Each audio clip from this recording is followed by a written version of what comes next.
जय गुरुदेव everyone.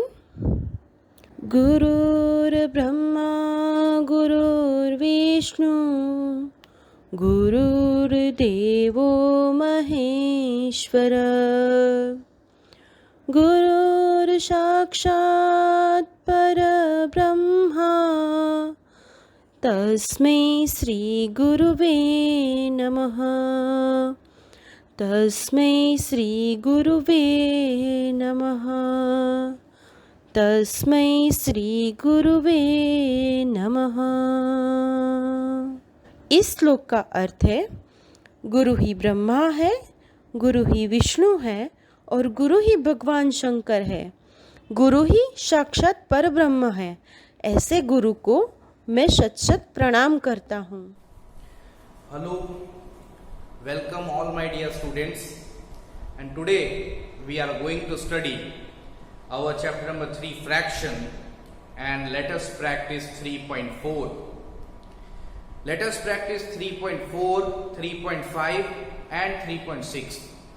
These three exercises are totally based upon a topic which is equivalent fraction. So we are going to take these three exercises in a video. Okay, so get ready for the exploration of this chapter and the topic equivalent fraction. What is equivalent fraction? The fractions which have the actual value same. ऐसे fractions जिनका actual value same होता है लेकिन वो दिखते अलग है। So इसको समझाने के लिए, to understand equivalent fractions, we have to understand some figures. तो यहां पर मैंने कुछ सेम फिगर्स दिए हैं. The first figure is of a rectangle and there are two equal parts and one part is shaded. Here one part is shaded. So we can write this 1/2. This number of shaded part by total number of part. Like that, in this fraction, there are 4 equal parts, and here 2 parts is shaded. So we can write this fraction as number of parts that is shaded means 2, and the total number of parts that is 4. Now in the third one, we had divided same figure in 6 equal parts. These are the same figures. Means the same value but represented in a different way. जब किसी एक value को हम अलग तरीके से लिखने का प्रयास करते हैं तो वो इक्विवेलेंट फ्रैक्शंस कहलाता है. This is the same figure, same value. Now the same figure is divided into 3 equal parts and the 3 parts has been shaded, and then we can represent this figure as 3/6. Number of parts shaded by total number of parts. Now the last one, we had divided same figure in 8 equal parts. Then 4 equal parts are shaded. We can represent it by 4/8, means number of parts shaded divided by total number of parts. लेकिन इन सभी चीज में एक चीज same, value. Means अगर आप इस total figure को देखो तो लगभग हाफ ऑफ द फिगर क्या है, शेडेड है. इस टोटल फिगर को देखें तो भी half of the figure shaded है. इस टोटल फिगर को देखें तो भी हाफ ऑफ द फिगर क्या है, शेडेड है. और इस टोटल फिगर को देखें फिर तो भी half of the figure is shaded.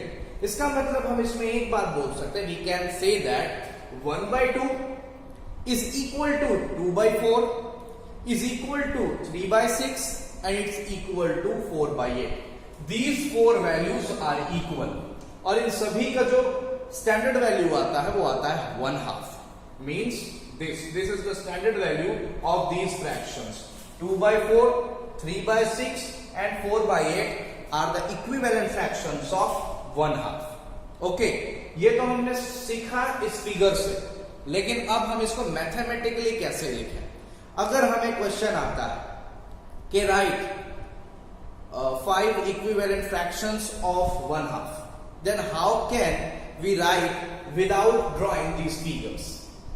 सो उसके लिए हम कुछ क्वेश्चंस का एग्जाम्पल बोर्ड पे लेकर के मैं आपको समझाऊंगा, ओके। लेकिन इक्विवेलेंट फ्रैक्शंस फिगर से अगर आपको समझ में आ गया है तो 3.4 exercise 3.4 is totally based on the figure. आपको सिर्फ इस तरीके का फिगर देखना है और उसका फ्रैक्शन लिखना है। जैसे मैंने इन फिगर्स के साथ किया है, वहां पर कुछ स्पेशल फिगर्स है, आप उनके साथ करना। आप पहले देखोगे उस फिगर में कि टोटल पार्ट कितने हैं। सपोज हम इस फिगर को देख रहे हैं, हमने अभी ये आंसर सपोज नहीं लिखा, तो मैं देखूंगा कि I have total 2 equal parts, okay. तो जब टोटल पार्ट होता है ना स्टूडेंट्स, वो हम लोग लिखते हैं डिनोमिनेटर में। How many parts are there in this figure? There are 2 equal parts. Then we are writing this figure in the denominator part. नीचे की तरफ जो होता है हम वहां लिखते हैं। And the number of parts that is shaded, the number of parts that is shaded is written in the numerator part. तो जितना पार्ट आपने कंसिडर किया हुआ है, जिसको शेड किया हुआ है, वो आप न्यूमरेटर में लिखते हो। बस यही काम 3.4 में करना है students. 3.4 is really very easy, आप कर सकते हो। If you are having some doubts then you can call me, मैं आपको हर एक चीज बताऊंगा। मैं कोशिश करूंगा कि इस बार जो पीडीएफ भेज रहा हूं उसमें मैं 3.4 के आंसर की भेज दूंगा। मीन्स के जो एक सही आंसर होता है वो मैं आपको इस बार पीडीएफ में भेजूंगा। तो उम्मीद करता हूं कि आपको ये इक्विवेलेंट फ्रैक्शन समझ में आ गया होगा। चीज सेम है, there is same figures in these 4 examples. The figure is same, the shade parted is same, but only the procedure of divide is different. हमने डिवाइड अलग किया। हमने पहले इस फिगर को 2 इक्वल पार्ट में डिवाइड किया, सेम फिगर को 4 इक्वल पार्ट में डिवाइड किया, सेम फिगर को 6 इक्वल पार्ट्स में डिवाइड किया, and last but not the least same figure को 8 पार्ट्स में डिवाइड किया। इससे हुआ क्या स्टूडेंट्स? बस आपके फ्रैक्शन का जो लिखने का तरीका है वो बदल गया। Value doesn't change, only the fraction is change, value doesn't change. That's why we can say that 1/2 is equal to 2/4 is equal to 3/6 and is equal to 4/8। अब हम बात करेंगे 3.4। मैंने आपको बता दिया है कि आप देखो उसमें सिर्फ फिगर्स है और इस तरह के फिगर्स का सिर्फ आपको फ्रैक्शन लिखना है, ओके। तो 3.5 में अच्छे सम्स हैं, मैं आपको अगले इस वीडियो में अभी 3.5 बताता हूं। तो ये क्वेश्चन है हमारे 3.5 एक्सरसाइज पे। बिकॉज मैंने आपको बताया कि 3.4 जो है टोटली फिगर बेस्ड है। सिर्फ फिगर को देख करके फ्रैक्शन लिखना है, जो आपको पहले भी बताया गया। फिर भी कोई तकलीफ हो तो I am ready to teach you in communication. जब आप फोन करोगे, कम्युनिकेट करोगे मेरे साथ, तो मैं आपको अच्छे से बता दूंगा। लेकिन 3.5 इज वेरी इंपॉर्टेंट क्योंकि उसमें अच्छे क्वेश्चंस हैं। 2 क्वेश्चन शुरुआत के मैंने अभी लिए हैं। The first question is right the next 3 equivalent fractions. Next 3 equivalent fractions लिखने ऑलरेडी 3 दिए हुए हैं, 1/7, 2/14 एंड 3/21। ये 3 इक्विवेलेंट फ्रैक्शंस ऑलरेडी हैं 1/7 के। आगे के 3 और लिखने हैं। इसमें एक ऑब्जर्वेशन का चीज है। सबसे पहले हम सिर्फ न्यूमरेटर्स को देखते हैं। 1, 2, 3 इट्स कंसेक्यूटिव नंबर्स, मतलब 1 का टेबल है। न्यूमरेटर में क्या है स्टूडेंट्स? 1 का टेबल है, और डिनोमिनेटर में हम देखें तो 7, 14, 21। 7 1 जा 7, 7 2 जा 14, 7 3 जा 21, 1 1 जा 1, 2 1 जा 2, 1 2 जा 2 एंड 1 3 जा 3। मीन्स न्यूमरेटर में 1 का टेबल है स्टूडेंट्स, और डिनोमिनेटर में 7 का टेबल है। तो आने वाले 3 और लिखेंगे हम, तो 1 2 3 and next will be 4, 7 14 21 and next will be 28। Then 7 1 जा 7, 7 2 जा 14, 7 3 जा 21, 7 4 जा 28। 1 1 जा 1, 1 2 जा 2, 1 3 जा 3 and 1 4 जा 4। next 1 5 जा 5 and 7 5 जा 7 1 जा 7, 14, 21, 28 and next is 35. दो इक्विवेलेंट फ्रैक्शन स्टूडेंट्स हमने खोज लिए and the last one is 6 by 7, 14, 21, 28, 35 and what is the next one? It's 42. Okay? That's clear. जब भी आपको नेक्स्ट 3 इक्विवेलेंट फ्रैक्शंस पूछे स्टूडेंट्स तो ऑब्जर्व कर लेने का कि न्यूमरेटर में कोई ना कोई किसी ना किसी नंबर का टेबल होगा, डिनोमिनेटर में भी किसी ना किसी नंबर का टेबल होगा। तो आप इस तरीके से आंसर लिख सकते हैं। 7 के टेबल 7 1 7, 7 2 14, 7 2 21। इतना क्वेश्चन में था। नेक्स्ट 3 लिखने बोला था तो 7 4 28, 7 5 35 एंड 7 6 42। वही ऊपर देखे तो 1 2 3, नेक्स्ट 3 4 5 6। इट्स अ पैटर्न, ये एक पैटर्न है। ओके स्टूडेंट्स, अब इस टाइप के 2 और क्वेश्चंस दिए हुए हैं। पीडीएफ में मैं लिखूंगा कि कौन सा टाइप का क्वेश्चन आपको बनाना है, वो आप बनाना। मेरे पीडीएफ अच्छे से देखना। ओके, फिर right the first 5 equivalent fractions of 2/3। मैंने 2/3 लिया है, उसके अलग क्वेश्चंस होंगे आपके पास, आप उसको ट्राई करना। इसे कैसे बनाए? वी हैव ओनली 2/3 और हमें इक्विवेलेंट फ्रैक्शंस बनाने। How we can make equivalent fractions of 2/3? Equivalent fractions बनाने के नियम होता है। There is a rule. सबसे पहला नियम कि इक्विवेलेंट फ्रैक्शन सिर्फ मल्टीप्लिकेशन और डिवीजन से ही बनता है। Students repeat, multiplication and division, उसके अलावा कोई काम आप नहीं करोगे। जब भी आप इक्विवेलेंट मल्टीप्लिकेशन, इक्विवेलेंट फ्रैक्शन का क्वेश्चंस बना रहे हो, डेफिनेटली मल्टीप्लिकेशन एंड डिवीजन। और दूसरा नियम, पहला नियम तो you have to do only multiplication and division and the second rule is जो आप न्यूमरेटर के साथ करोगे, जैसा सलूक आप न्यूमरेटर के साथ करोगे, वही चीज आपको डिनोमिनेटर के साथ भी करना पड़ेगा। ठीक है स्टूडेंट्स, हमारे 4 बेस्ट फ्रेंड होते हैं स्कूल पे। हमारा बर्थडे है तो मेरे 4 बेस्ट फ्रेंड्स हैं, तो हम चारों को एक ही तरह की टॉफी देंगे ना। अगर हम अपने एक बेस्ट फ्रेंड को अच्छी बड़ी वाली टॉफी देंगे और दूसरे बेस्ट फ्रेंड को छोटी सी टॉफी देंगे तो दूसरे बेस्ट फ्रेंड के साथ हमारी दोस्ती बैलेंस नहीं हो पाएगी। इसीलिए जो चीज हम यहां न्यूमरेटर के साथ करेंगे वही चीज हमें डिनोमिनेटर के साथ करना होगा। ये दोनों हमारे बेस्ट फ्रेंड्स हैं। जो हम न्यूमरेटर को देंगे वही मुझे डिनोमिनेटर को देना होगा। अगर ये 2 मेरे बेस्ट फ्रेंड्स, इसको मैंने ज्यादा दिया, इसको कम दिया, तो बुरा मान जाएगा ये वाला कि मुझे कम दिया। तो बुरा नहीं मानना चाहिए, आपको बैलेंस करके रखना पड़ेगा। न्यूमरेटर डिनोमिनेटर दोनों को बैलेंस करके लिखना पड़ेगा जब आप इक्विवेलेंट फ्रैक्शन बना रहे हो तो। और फर्स्ट रूल क्या था कि सिर्फ मल्टीप्लिकेशन और डिवीजन ही करना। तो देखते हैं कि कैसे हम फर्स्ट 5 इक्विवेलेंट फ्रैक्शंस 2/3 का निकालते हैं। देखिए, पहला निकालने के लिए हम सबसे पहले कोशिश करते हैं 2 के साथ हम मल्टीप्लाई करेंगे 2, तो क्या हो जाएगा स्टूडेंट्स, हमारा 4 आएगा।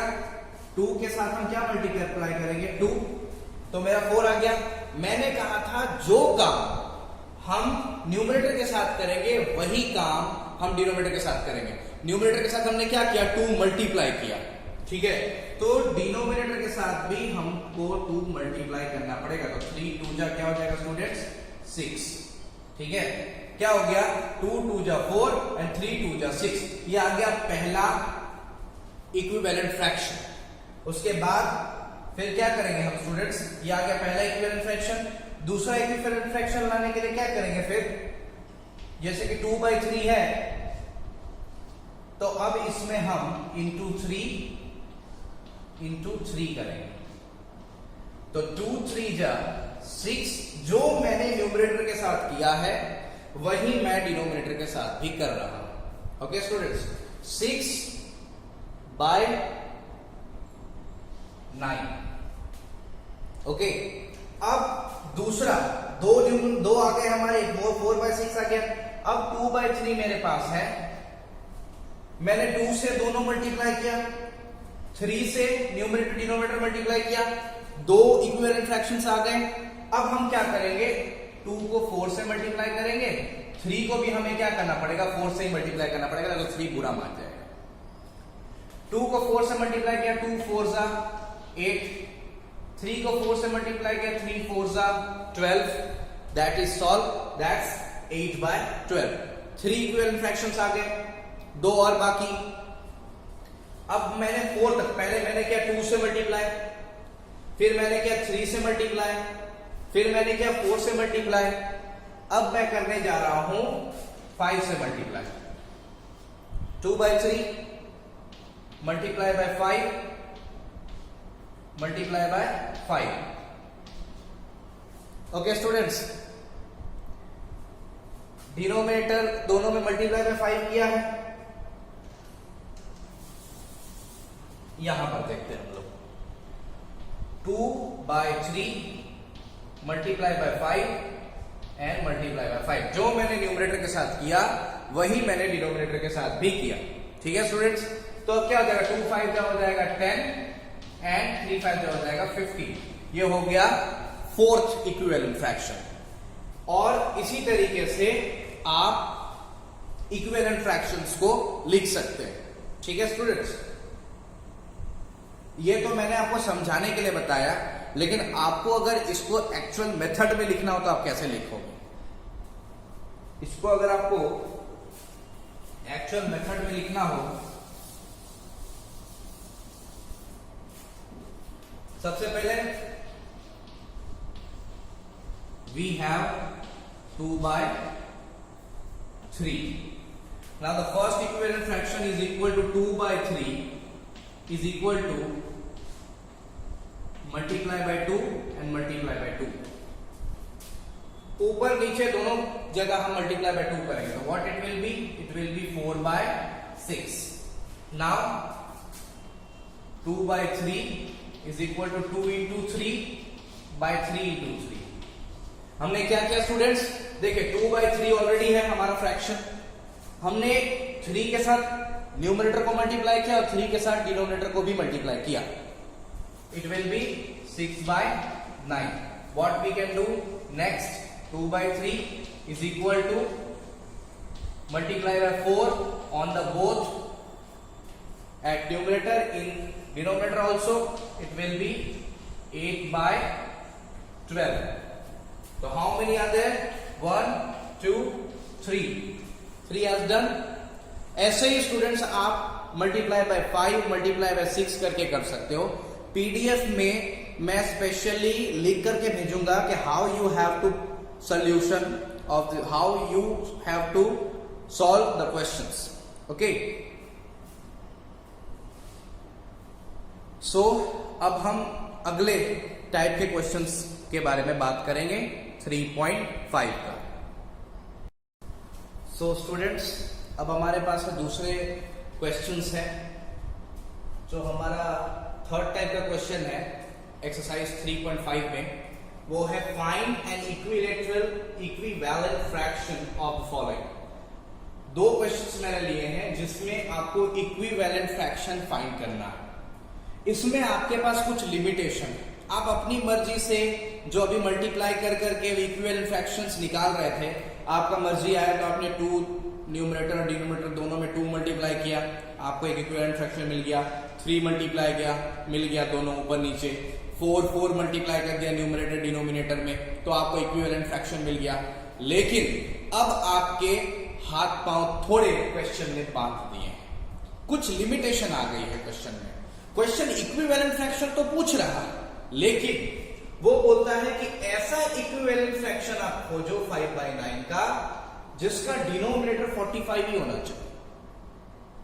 मींस आपको इक्विवेलेंट फ्रैक्शन के लिए तो बोला गया, मींस आपको क्या है कि आपको बोल दिया कि 5/9 का आपको इक्विवेलेंट फ्रैक्शन खोजना है, इक्विवेलेंट फ्रैक्शन। लेकिन इसमें क्वेश्चन ने फिक्स कर दिया कि इस इक्विवेलेंट फ्रैक्शन का डिनोमिनेटर तो 45 ही होगा। डिनोमिनेटर क्वेश्चन ने दे दिया, इक्विवेलेंट फ्रैक्शन का डिनोमिनेटर क्वेश्चन ने दे दिया। आपको बस इस क्वेश्चन में न्यूमरेटर ही फाइंड करना है। सेम अगर हम इस क्वेश्चन की बात करें तो तो इसमें ऐसा बोला है कि आपको 4/5 का इक्विवेलेंट फ्रैक्शन खोजना है. You have to find the equivalent fraction of 4/5. But here a limitation is that the equivalent fraction that you are going to find, the limitation is the numerator must be 12. Numerator 12 ही होना चाहिए. Means आपको ये तो बोल दिया कि आपको 4/5 का equivalent fraction खोजना है, लेकिन उसमें जो न्यूमरेटर है वो फिक्स कर दिया यहां पर 12.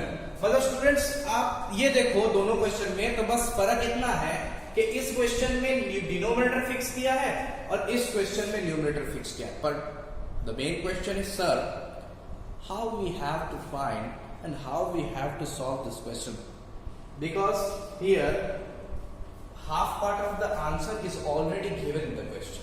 आधा तो दे ही दिया है. अब देखिए थोड़ा सा ऑब्जर्वेशन ये करना है स्टूडेंट्स, जब आप इस तरीके का फॉर्म इस क्वेश्चन में से बना ले कि 5/9 is equal to with denominator 45, तो you have to write the denominator here. Numerator 12, you have to write the numerator here. Okay, लेकिन but we have to observe that कि हाउ 9 बिकम 45. 9 कब 45 बनेगा? When 9 becomes 45. When we multiply 5, then 9 becomes 45. जब हम 9 में 5 multiply करेंगे तो 9 45 बनेगा.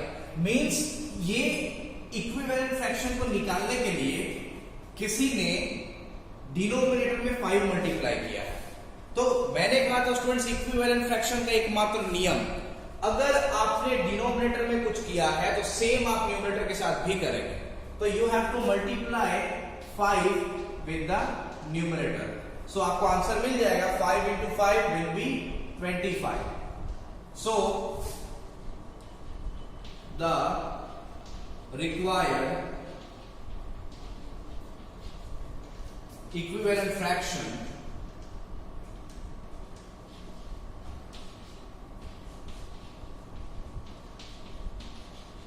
is 25/45. और ये स्टूडेंट्स आपका आंसर. इतना काम आपको करना. यहां पर भी न्यूमरेटर दिया हुआ स्टूडेंट्स, तो we have to think that how 4 becomes 12. 4 कैसे 12 बनेगा? तो if we multiply 3 then 4 becomes 12. तो if we are multiplying 3 then we have to multiply 3 with the denominator also. Then what will be the answer of the denominator here? It will be 5 into 3, that's 15. मतलब students 4 से 12 कब बना? जब 4 को हमने 3 से multiply किया. और नियम क्या है इक्विवेलेंट फ्रैक्शन का कि आप अगर न्यूमरेटर से किसी चीज को मल्टीप्लाई कर रहे हो तो उसी नंबर से आपको डिनोमिनेटर भी मल्टीप्लाई करना है. तो you have to multiply the denominator with 3 and that will B answer. So the required equivalent fraction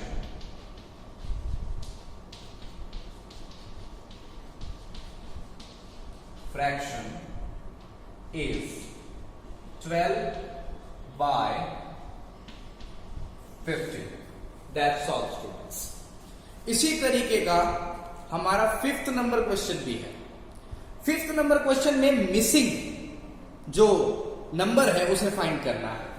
5th number का क्वेश्चन कुछ इस तरीके से बनेगा. ये आप समझ गए स्टूडेंट्स कि कैसे हम ये दो तरह के क्वेश्चंस को सॉल्व कर सकते हैं जिसमें हमें लिमिटेशन दे दिया है फ्रैक्शनल इक्विवेलेंट फ्रैक्शन निकालने के लिए कि आपका डिनोमिनेटर 45 ही होना चाहिए. तो हमने मान लिया कि हमारा डिनोमिनेटर 45 ही है, लेकिन 9 से 45 बना क्यों, हमें यह सोचना है. तो हमें जैसे ही पता चल गया कि हमने 9 को 5 से मल्टीप्लाई किया होगा तो ही हमारा 45 आया. तो इसलिए जब 9 को हमने 5 से मल्टीप्लाई करके 45 लिखा है तो हम 5 को भी 5 से ही मल्टीप्लाई करके 25 लिख देंगे and that will be our answer. Okay, same हमने इसके साथ भी किया है. सो स्टूडेंट्स अब हम क्या करने वाले हैं, अब हम लास्ट क्वेश्चन 3.5 का देखने वाले हैं. That is find the missing number. उसके लिए मैं क्वेश्चन लिख लेता हूं.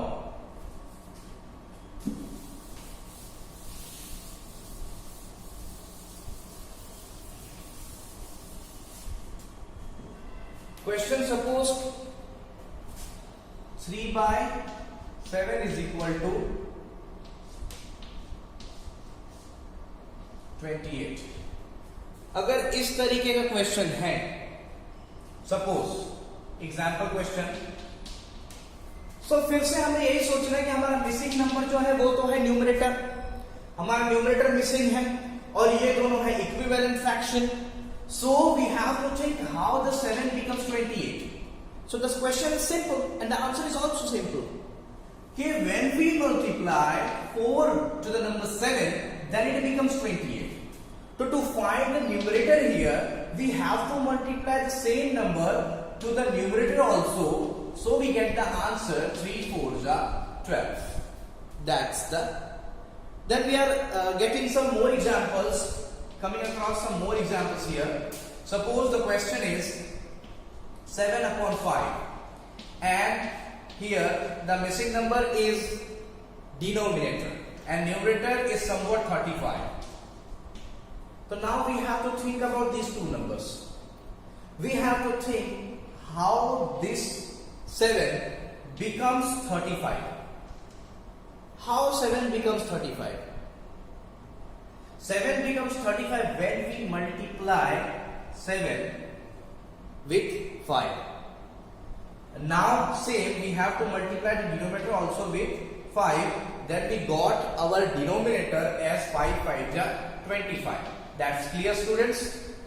So equivalent fraction is a very easy topic.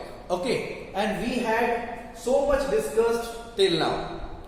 So our 3.5 is completed with these type of questions. Okay, now we are going to start 3.6. So students, अब मैंने कुछ questions लिए हैं जो related है 3.6 एक्सरसाइज से. Questions are same. आप एक ऑब्जर्वेशन करना, आप 3.5 के क्वेश्चंस पढ़ो, आप फिर 3.6 के क्वेश्चंस पढ़ो. क्वेश्चन सेम है, लेकिन मैंने एक नियम बताया था, आप याद रखिए. एक नियम मैंने बताया था कि इक्विवेलेंट फ्रैक्शन का फर्स्ट रूल ये है कि आप सिर्फ दो चीजें ही करोगे नंबर्स के साथ में.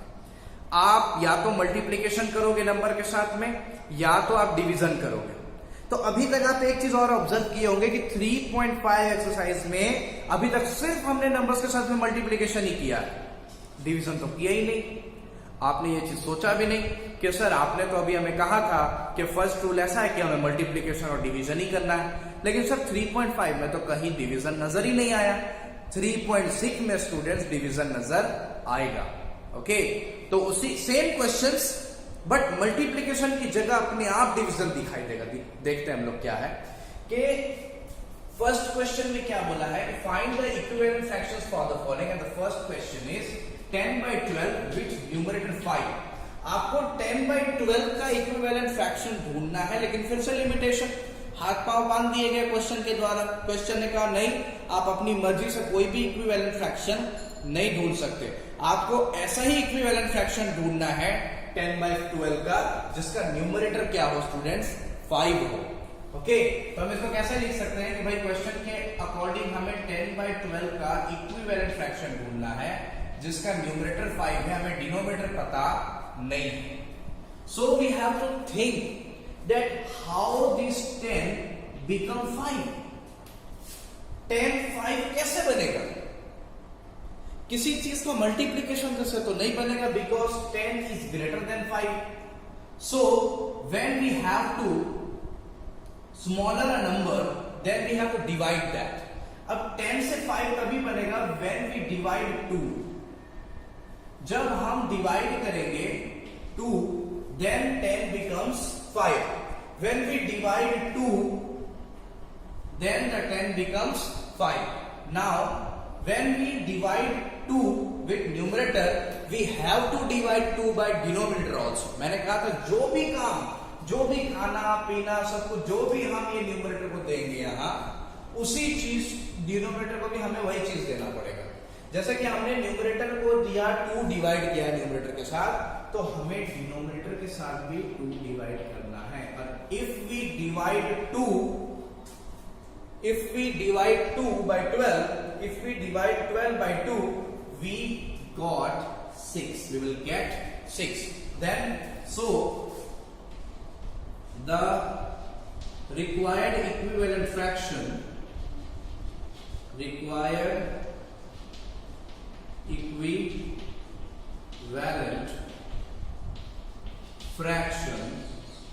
is 5/6.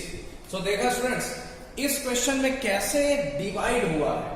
इससे पहले 3.5 में हम नंबर्स को मल्टीप्लाई कर रहे थे तो हमारा ये नंबर मिल रहा था, but here the number, this number is greater then this number. लेकिन 3.5 में ये नंबर छोटा होता था और यहाँ जो नंबर होता था वो बड़ा होता था, लेकिन अब यहाँ वाले नंबर, ये नंबर बड़ा है और ये छोटा है। That's why we have to divide this number by 2 to get 5. Okay, now the second question we are going to do. इस क्वेश्चन में, जैसे कि इस क्वेश्चन में बोला students numerator is fixed, in this question denominator is fixed. So हमें बोला गया है कि 18/27 का इक्विवेलेंट फ्रैक्शन आप निकालो जिसका डिनोमिनेटर जो हो वो 3 हो, that is fixed. So first thing we have to think that how 27 becomes 3, or we can think that in the table of 3 in which number we get 27. So 3 1 ja 3, 3 2 ja 6, 3 3 ja 9, 3 4 ja 12. Okay, going on, आप आगे जाइए, 3 4 ja 12, 3 5 ja 15, आपको मिलेगा 3 9 ja 27. So we have to divide 9, we have to divide 27 by 9 to get 3. So how we get 3 from 27? After dividing 27 by 9. So अगर हम 27 को divide करें 9 से तो हमको क्या मिल रहा है स्टूडेंट्स? 3. तो अगर हम डिनोमिनेटर के साथ डिवाइड करें 9 तो हमें न्यूमरेटर के साथ भी 9 ही डिवाइड करना पड़ेगा। It's the rule. जो आप डिनोमिनेटर को दे रहे हो वही आपको न्यूमरेटर को देना है। तो we have to divide 9 numerator also. तो जब हम 18 को 9 से डिवाइड करें friends, we will get 2 here. What we will get? 2. Okay, so here the required fraction, equivalent fraction is 2/3. That's the answer here. Okay students, तो ये दो तरह के क्वेश्चंस मैंने आपको बताए हैं। एक में जहां पर न्यूमरेटर जो था वो फिक्स था और एक में जहां डिनोमिनेटर था वो फिक्स था। अब दोनों में हमने पहले यही सोचा कि how we get 5 from 10. So if we divide 10 from 2 then we will get 5. And here we were thinking that how we will get 3 from 27. So we got up after thinking that we have to divide 27 by 9 to get 3. And if we are dividing 9 in the denominator, so according to rule we have to divide 9 to the numerator also to get our answer. Okay students, so here 3.6 is nearly going to complete and the last question is there only, which is find the missing number in the following. Missing number ढूंढना है। ये same question students 3.5 में भी था जो अभी 3.6 में है। मिसिंग नंबर्स ढूंढना है, तो we are going to start that question also. I am going to take an example to explain you that how we can do that question. Okay, to find the missing number in the following. Find the missing number in the following. Now suppose that we have 24 by 48. Okay students, we have 24 by 48 and the missing number is numerator and denominator is given 12. तो यहां पर पहली चीज क्या सोचनी है कि जैसे कि इस तरह का क्वेश्चन स्टूडेंट्स आपके बुक में होगा मिसिंग नंबर में कि एक फ्रैक्शन पूरा दिया हुआ है, एक फ्रैक्शन में किसी एक पार्ट को गायब कर दिया और बोला है कि आप फाइंड करो. So first thing we have to thought that how this 48 will become 12. How this 48 will become 12. So we have to read the table of 12. So start. 12 1 ja 12, 12 2 ja 24, 12 3 ja 36, and 12 4 ja 48. Means you have to divide 4 so as to get this number 12. Means जब आप 48 को 4 से divide करोगे तो आपको 12 मिल रहा है. मतलब कि अगर हमने डिनोमिनेटर को 4 से डिवाइड किया है तो we have to divide 4 to the numerator also so as to get here 6. Okay students, when we divide 24 by 4 we will get 6. So we had got our answer there which is 6. That is clear. This empty box has been filled. Okay.